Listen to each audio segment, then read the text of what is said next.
oftentimes we communicate, to inform, to let you know where I am and what I'm doing, right? And that works to a point to get things done and for the sake of convenience, right? For order, for navigation. Now here when you're talking about relationships, it could be someone at work, it could be, someone in the family, a friend, a loved one. Now whatever this relationship is, if you're into communication for the sake of communication, then you're still at the level of superficiality. I'm not saying what you speak, but communication where you can convey what you feel, especially if something is not working out.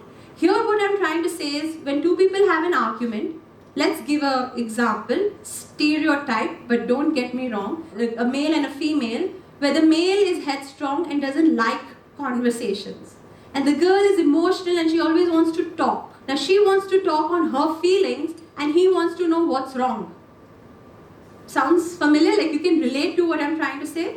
Till the point we're communicating to communicate, we're only operating in this field of what worked, what didn't work, I felt bad, and so and so. So the male is giving his perspective, the female is giving her perspective. I'm encouraging you to try meta communication, which is beyond communication, which is truly understanding what his or her perspective is. It is not so much about talking. I mean, this is a reflective exercise for you, that where is he or she coming from?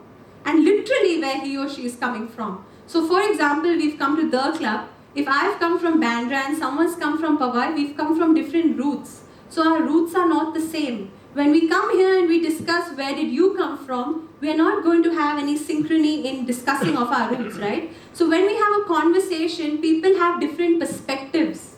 And to understand their perspective, you should have this potential of having a meta communication, recognizing where they're coming from.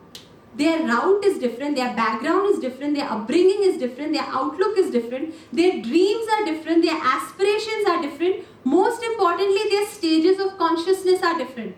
So how are they going to get your point of view? Meta communication is basically, it's just a fancy word, which is basically telling you to be more open and understanding to another person's stage of consciousness. That if you want to get something done, you have to go down to their stage of consciousness. If someone's in a high state, and even if you don't apologize, they can understand that you're coming from a certain state. But someone's in a low state, until you don't literally fold your hands, they'll not accept your actions. So it requires you to yo-yo between the stages of consciousness and respond as per the other person's state. Now this is only possible if we are at a higher state.